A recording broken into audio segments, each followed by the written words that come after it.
उदय सुरोंडेकर। विषय विकार से कैसे छूटे?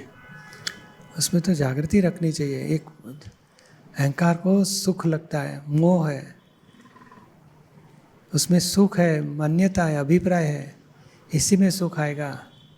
तो वो अभिप्राय से पहले ये जो 4 स्टेप 5 लेवल बताते हैं ना, उसमें पहला स्टेप पकड़ने का। विषय विकार में सुख है ही नहीं। नज़र बिगाड़ते हैं, स्पर्श से करते हैं, कल्पना करते हैं। वो सचमुच सुख होगा तो चेक करो। चमड़े निकाल दी तो क्या दिखेगा? उसमें मज़ा आने वाली है। फ्रैक्चर हो गया तो सुख देने वाला है।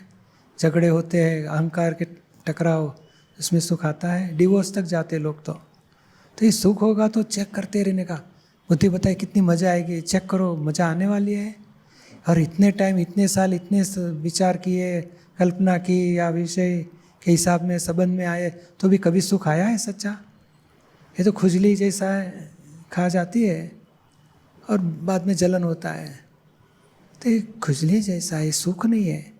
सुख तो शुद्धात्मा का निराकुल आनंद और शुद्ध ज्ञान से, ज्ञाता दृष्टा पद से आनंद है। और क्रियाओं में सुख है ही नहीं। तो ये सब, ये बुद्धि कहाँ से सुख मिले बताते रहती है, चित भटकते रहता है कैसे सुख मिले।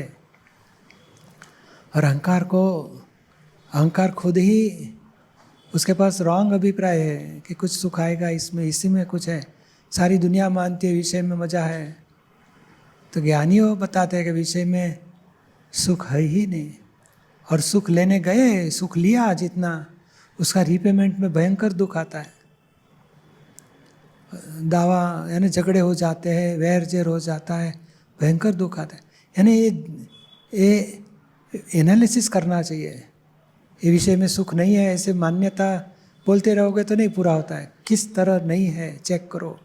ब्रह्मचर्य किस तरह हितकारी है, स्टडी करो। उसका उपाय के लिए दादाजी के 2 किताबें हैं ब्रह्मचर्य की, ज़रूर पढ़ना चाहिए। क्योंकि इतना एनालिसिस उन्होंने बताया है, 500 600 700 पेज है उनके स्टडी में लेने का। तो हमारी बुद्धि की जो अभिप्राय है विषय में मज़ा है, वो टूटते जाएंगे, उतना विषय विकार का रोग छूटते जाएगा। अभिप्राय छूटना चाहिए। समझ में आता है ना? और जब तक अभिप्राय हम रोज़ तोड़ते रहेंगे फिर भी दोष होते रहेगा। तो दोष हुआ उतने टाइम प्रतिक्रमण करने का। क्या नाम आपका? उदय आनंदेकर। अतः उदय के पास प्रतिक्रमण कराना, उदय को बोलने का क्यों दृष्टि बिगाड़ते हो, माफ़ी मांगो। शुद्धात्मा तो सदा ब्रह्मचारी, अभी फाइल को ब्रह्मचारी बनाने का है, उदय को ब्रह्मचारी बनाने का। क्यों गलत विचार किया? प्रतिक्रमण करो, निर्विकार रहने की शक्ति मांगो, 6ठी कलम बोलो। यानी प्रतिक्रमण और ये एनालिसिस, समझ दोष हो गया तो प्रतिक्रमण, और मोह उत्पन्न होता है, आकर्षण होता है, तो एनालिसिस से भागाकार करो कि किस तरह जोखिम है। और ये सिर्फ, और सबसे मन सिर्फ बताता है और हम दौड़ के भाग उसमें खींचे जाते हैं। मन कितना भी गलत बताए, मन का चलता नहीं चलना है तो हम जीतेंगे। मन बताएगा मज़ा आएगी, चलो इंटरनेट में टीवी में देखेंगे, ये करेंगे, वो कर। चुप, एक भी बात हमारे ध्येय से विरुद्ध नहीं जाना है। हे दादा भगवान मुझे शक्ति दो, निर्विकार रहने की शक्ति। हम मन में कितनी भी इच्छा होगी, ये करना है वो करना, उसमें तन्मय आकार न हो तो धीरे धीरे शक्ति बढ़ेगी। दादा से शक्ति तो मांगते हैं, लेकिन क्या तब जब शक्ति मांगते हैं तब वो विकार नहीं आते हैं, फिर बाद में फिर वैसे ही विकार आते हैं। हाँ, तो रोज़ शक्ति मांगने की, रोज़ 10-15 मिनट निकालने की। और कहाँ कहाँ गलती हो जाती है, किस वजह से गलती हो जाती है, क्या आकर्षण का कारण है, चेक करो। किस तरह से आकर्षण, क्या मोह होता है, उसको दादाजी 3 विजन बताते। चमड़ी निकाल दिया तो कैसे दिखेगा, शरीर को काट दिया तो कैसे दिखता है, सर फोड़ दिया तो क्या दिखेगा, जड़बे निकाल दिए तो क्या होता है, आंतड़ा निकल गया तो कांटे के बाद। तो ये ऐसा स्वरूप है, इसमें क्या सुख है। इसे बार बार एनालिसिस, क्योंकि हम विषय में कैसे मजा लेने की उसको 100 बार सोचते हैं और विषय छूटने के लिए 2-3 बार सोचते हैं। तो वो बढ़ जाता है फोर्स। तो ये एनालिसिस बढ़ाओ। एक विचार आया तो 25 बार, 10, 15, 20 बार याद आना चाहिए किस तरह जोखिम है, तो टूटते जाएगी ग्रंथि। त्रिविजन तो देखते रहते हैं, ऐसा त्रिविजन तो देखता ही रहता हूँ। बहुत अच्छा। उसे लेकिन उसका कोई आयु रहता है क्या विषय विकारी का? नहीं, वो ग्रंथि है, उसमें किसी को 1000 पढ़ है, 5000 पढ़ है, कितने लेयर्स है। और वही सारी जिंदगी कितने बहुत से इसके ही गुणाकार किए, अटकण हो गई अटकण। अभिप्राय गुण्या अभिप्राय यानी अटकण। अभी वो तोड़ना यानी एक एक विचार को तोड़ तोड़ करते करते जाएंगे। पहला स्ट्रांग निश्चय कि नहीं, इसे छूटना ही है। दूसरा कि इस विषय में सुख है ही नहीं, किस तरह नहीं है उसका है ना, ब्रह्मचर्य किस तरह फायदा है, विषय किस तरह जोखम, ये एनालिसिस करते रहना है। और बाद में जितनी बार दृष्टि बिगड़ गई, विचार बिगड़ गए, प्रतिक्रमण करते जाओ। ऐसे पुरुषार्थ मांगता है। धीरे धीरे छूटेंगे हम, ज़रूर खत्म होएगा। और इस लाइफ का यही गोल रखना है, क्योंकि मनुष्य में दो ही ग्रंथि बड़ी है, मान कषाय और विषय ग्रंथि। ये तोड़ने का पुरुषार्थ करना है। ये दो ग्रंथि टूटी तो मोक्ष के लिए कोई रोकने वाला नहीं बाद में। मुझे ब्रह्मचर्य में रहने की शक्ति दीजिए। जबरदस्त निश्चय करने का। जय सच्चिदानंद। जय सच्चिदानंद। जय सच्चिदानंद। बोलिए। हमारे घर में बहुत सारे प्रॉब्लम थे। हमारे पूरे परिवार ने मैं ऑनलाइन ज्ञान विधि हुआ ना, तभी सभी लोगों ने ऑनलाइन ज्ञान विधि लिया। हमारे घर में पहले बहुत तान तनाव और मानसिक वातावरण खराब था, लेकिन ज्ञान विधि लेने के बाद बहुत मुझे घर में शांति आई है। मेरे पहले 2 संतान भी नहीं रही, इसके वजह से मेरे घर के बड़े लोग बहुत मानसिक तान तनाव में गए थे। लेकिन ज्ञान विधि लेने के बाद और इस ज्ञान की जागृति के बाद बहुत बदलाव हुआ है और हमारे घर में बहुत शांति भी लाई है। लेकिन हमारे घर के जो बड़े लोग हैं, मतलब मेरे सास ससुर, वो बहुत सारे कर्म कांड करते हैं और हमें भी करने में भाग पड़ाते। इससे हमें छुटकारा चाहिए। ड्रामेटिक करना, अभी उसको बताने का। देखो अभी कर्मकांड से कुछ इतने साल कर्मकांड करते ही थे, एक चिंता कम न हुई, झगड़े बढ़ते रहते थे, शांति नहीं थी घर में। तो हमें आगे का रास्ता मिला, उसमें जाएंगे तो अच्छा है। फिर भी बोला करना तो पड़ेगा, तो ड्रामेटिक करने का नाटक है। और कर्मकांड यानी ब्लैक मैजिक जैसा करते हैं? नहीं, मंत्र तंत्र वाले या हाँ, इस बुआ के ब्राह्मण पास को जाएंगे। पत्रिका दिखाए, उस ब्राह्मण को दिखाए, कई देव ऋषि करे। हाँ, नहीं बोलने का ये, उन्होंने भी ज्ञान लिया? हाँ, लिया है। तो उनको बताओ, ये यहाँ रहते हैं तो सत्संग में लाइए उनको। यहाँ नहीं हो, हम सातारा में रहते हैं। सातारा में रहते, उसको बताने का कि ये मंत्र तंत्र से कुछ ज़िंदगी में सुख हुए नहीं, और ये ज्ञान से सुख है। क्योंकि अंधेरे में कितना भी जाप करो मगर ठोकर लगेगी, कुछ मिटने वाला नहीं। और उजाला हो गया तो ठोकर लगने वाली नहीं। मंत्र जाप से ठोकर नहीं छूटती, उजाला हुआ तो ठोकर लगना छूटेगा। तो ये हमें वो मिल गया है। अभी ये पकड़ोगे तो कर्म भी नहीं बनेंगे और मोक्ष होएगा। शांति नहीं, आनंद परमानंद में रह सकोगे। और थोड़ा अनुभव हुआ घर में तो यही बताना उनको, चलो घर में आरती करें, असीम जयकार, ये सबसे बड़ा आराधना का साधन है। उससे कर्म के अंतराय टूटते हैं और मोक्ष की पूर्णाहुति होगी।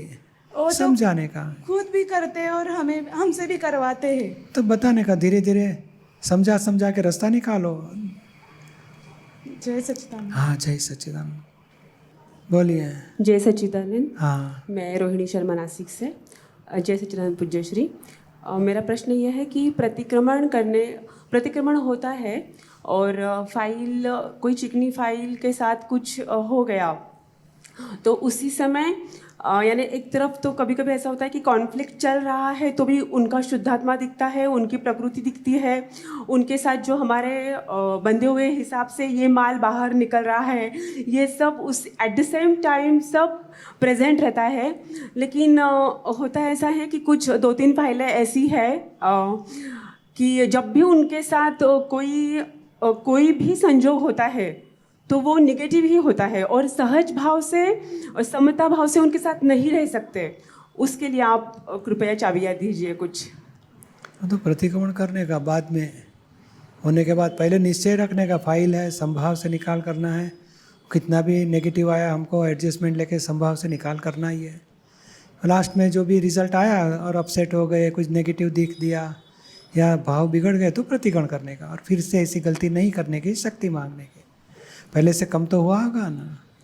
हाँ, कम तो है, लेकिन ये कन्फ्यूजन रहता है हमेशा कि ये फाइल के साथ हमें ज़िंदगी तो बितानी है, एक ही घर में रहना है, तो वो जो एक जैसे दादाजी का ज्ञान लेकर अभी 10-12 साल हो गए, तो एक जो हमारा जो एक ऑरा है उसको डिस्टर्ब नहीं करना चाहती है फाइल 1। यानी ऐसा लगता है अभी घर में बहुत पहले से शांति है, यानी स्वर्ग जैसा घर है बिल्कुल, लेकिन ये जो फाइलों के साथ कुछ हो जाता है ना, तो फाइल 1 मन में ऐसा सोचने लग जाती है, ये ना आए तो अच्छा, हम इनसे ना मिले तो, ये सब चलता रहता है पूज्यश्री। नहीं, हिसाब पूरा नहीं तो होगा नहीं, पेंडिंग रहेगा। हिसाब पूरा होने दो। संभाव हम हमारा बटन ये दबाओ, फाइल है, संभाव से निकाल करना है, उसका दोष नहीं देखना है। शुद्धात्मा देखो, भरा हुआ प्रकृति का माल देखो, फिर भी बुद्धि बताएगी ऐसे नहीं मिलना चाहिए, लेकिन नहीं, आपके हाथ में है, उनके हाथ में है, व्यवस्थित का हिसाब है, हम संभाव पूरा करेंगे। हमें पेंडिंग रखना है कि ख़त्म करना है? उसके लिए मुझे कुछ मतलब मैं बुद्धि क्या, मुझे समझ में नहीं आता कुछ। वो होना ऐसा लगता है कि घर में क्लेश होना ही नहीं चाहिए, और वो हो जाता। उस 100% होना नहीं चाहिए, वो भाव है।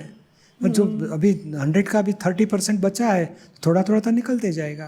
प्रतिकोण करेंगे और कम 15% रहेगा, 10% होएगा, 5% होएगा, ऐसे 0 होएगा। एक दिन में 100 में से 0 नहीं होएगा।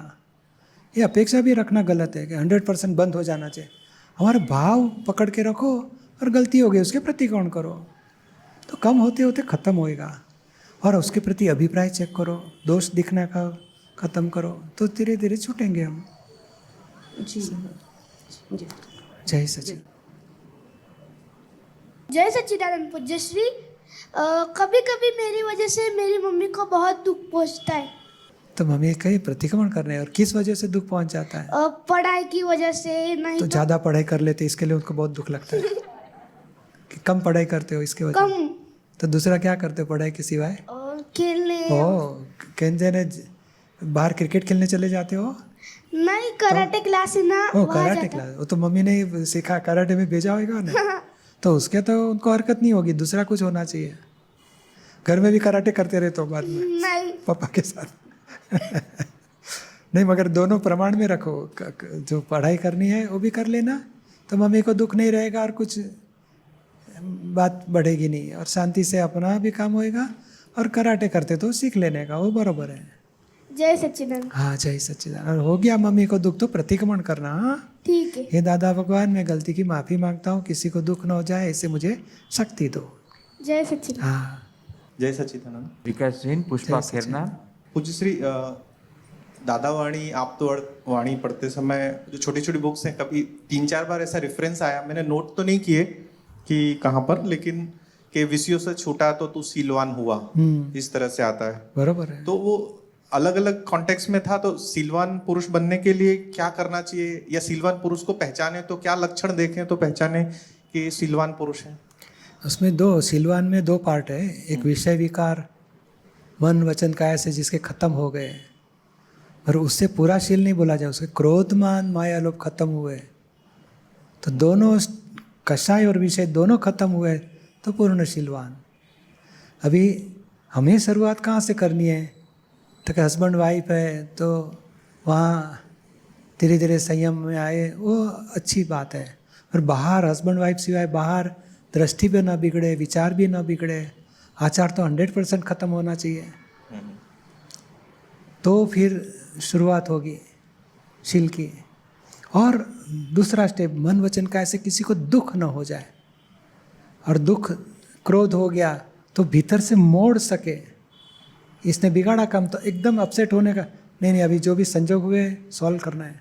तो क्रोध को हमने बाहर निकलने नहीं दिया और भीतर में मोड़ लिया, तो शुरुआत हुई शील की। है ना, क्रोध मान माया लोभ मोड़ सके, ऐसे हुए, है ना, दूसरे को जलन नहीं कराते हैं, और फिर ही भीतर ही मोड़ लेते हैं, किसी को दुख पहुंचाते नहीं क्रोध से या मान से या लोभ से, कपट से, मोह से। तो फिर शील का शुरुआत होती है।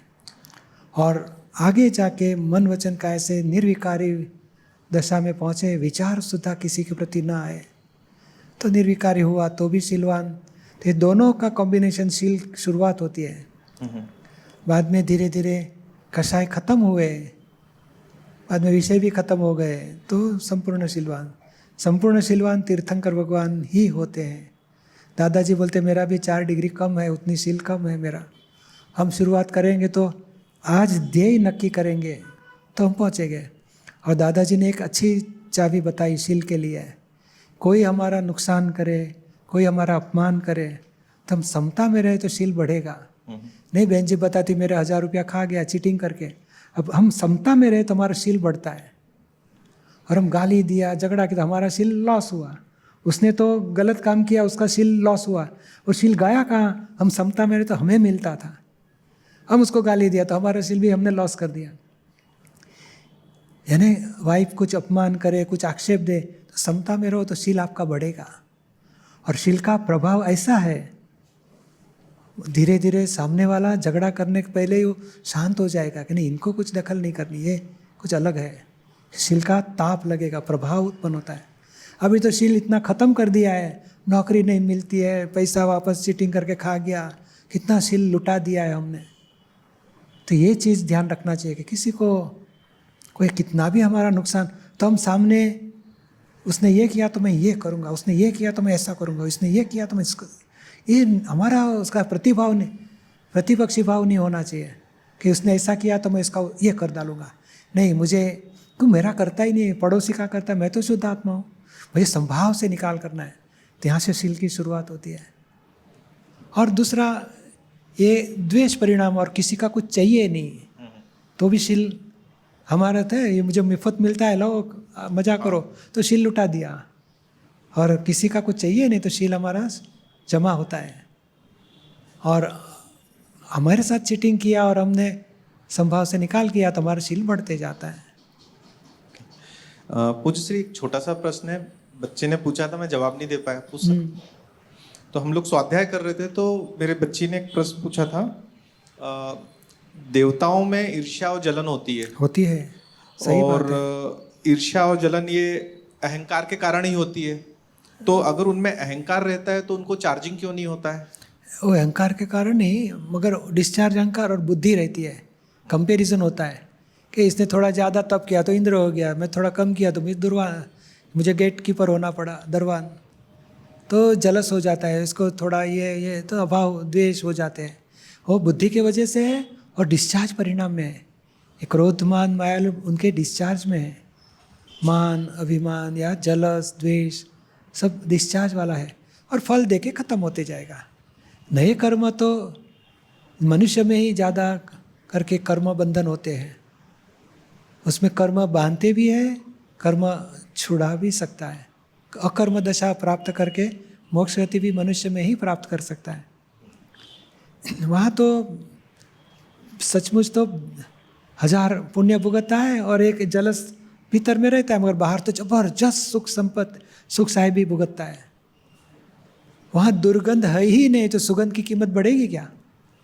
जैसे हम शादी में गए, 15 दिन तक रोज खाना मिठाई सुबह शाम खिलाते रहे तो क्या याद आएगा आपको? खिचड़ी क्योंकि इतना सुख है तो दुख उसको लगता ही नहीं। तो दुर्गंध का दुख मालूम ही नहीं हो। दुर्गंध है तो सुगंध का सुख का मजा आएगी। कितनी बदबू थी, ये कितना अच्छा सुगंध है। तो ये उधर दुर्गंध है ही नहीं, तो सुगंध का फायदा भी मिलता रहे, पर सुगंध बहुत भुगतते हैं, बहुत पुण्य भुगतते उधर। इसलिए उनका डिस्चार्ज ही बोला जाएगा, चार्ज नहीं होता है। डिस्चार्ज कर्म शादी में वो कमाई करेगा तो क्या नहीं, शादी में भुगतने के लिए आया है, बाद में ऑफिस जाएगा तब कमाई करेगा। तो ये शादी है, ऐसे शादी जैसा 15 दिन में 1 महीना मजा करेगा, कमाने की बात रहेगी। ऐसे वहाँ कर्म सुख के कर्म क्रेडिट भुगतना है, नर गति में डेबिट भुगतना है, जानवर में क्रेडिट कम डेबिट ज़्यादा भुगतना है।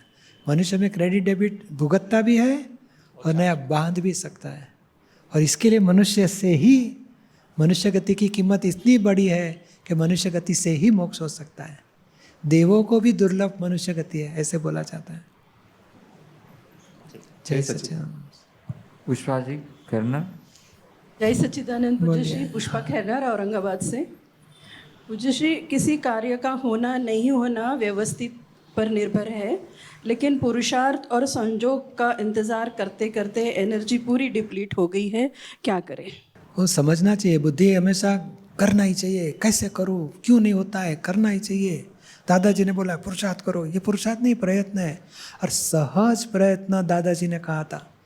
प्रयत्न के पीछे भी कर्ता भाव नहीं है, और सुबह शाम दिन रात दौड़ते रहो ऐसे भी नहीं है। संजोग मिलेंगे, सहज प्रयत्न करना है।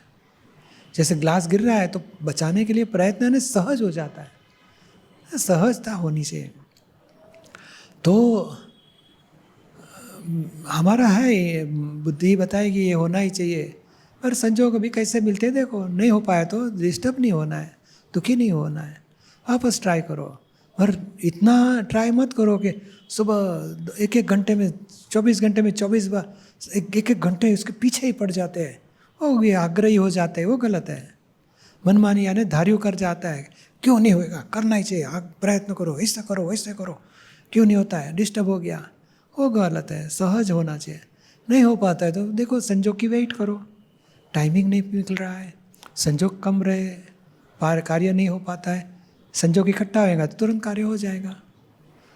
हमारा तरफ से भाव है, वो भाव वाला पुरुषार्थ उतना ही है, नहीं पॉजिटिव एफर्ट करना है बस, बाकी संजोग मिलने दो, रिजल्ट अच्छा आएगा।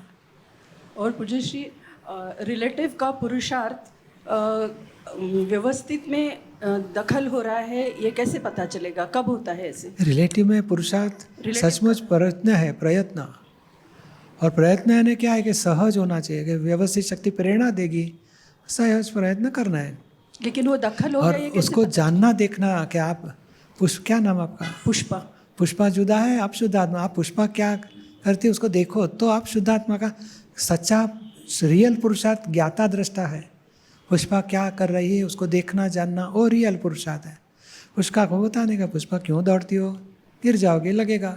सहज प्रयत्न करो, टाइमिंग में पिकने दो, संजोग मिलने दो। नेम कैरी लाए बाजार से और शाम को खानी है और सब कच्ची है तो क्या करना चाहिए? इंतजार करना, पुरुषार्थ करो, जोरदार पुरुषार्थ करो। क्या करोगे? इंतजार करना है पकने उसको का। ओवन में रख दो, जल्दी पक जाएगी, बिगड़ जाएगी। तो वेट करना ही पड़ेगा, क्या करोगे? हाँ, थोड़ा कुछ ऑनियन डालते हैं, घास लगाते हैं, कंतानिया ने कुछ गरम करने के लिए सब उपाय करें, मगर सहज यानी जो 6 दिन में पिकने वाली थी वो 3-4 दिन में पिकेगी। और ये प्रयत्न यानी संजोग का सेटिंग करो, रिजल्ट बाद में अपने आप आएगा। हम रिजल्ट क्यों नहीं आता, किसने नहीं किया, उसको उड़ा दो, दूसरे को लाओ, वो गलत रास्ता है। समझे? दखल, इसको ही दखल बोला जाता है कि क्यों नहीं हुआ, क्यों नहीं करते, कौन नहीं करता है, उसको उठाओ, दूसरा लगाओ, करो जल्दी। अरे सहज प्रयत्न यानी, और हमारा भाव नहीं। हम तो सिंपल एग्जांपल बताए, 12 फ्लोर पे जाना है तो क्या क्या करना चाहिए? लिफ्ट को कैसे आप बैठ के ऊपर लेके जाओगे? नहीं, बटन कितना पुरुषार्थ करना चाहिए, कितने आदमी को बुलाना चाहिए 1.5 टन का वजन उठाने के लिए, और हमारा 50 किलो, हमारा जिसकी उतनी लिमिट होगी उतनी। एक 12 नंबर बटन दबाने का, आराम से ऊपर जाओगे। तो व्यवस्थित इतना रेडी है, आप भाव पकड़ के रखो। और अंतराय है तो कितना भी भाव मजबूत है मगर संजोग नहीं मिल पाते तो समझ लो अंतराय है, या तो आवरण है।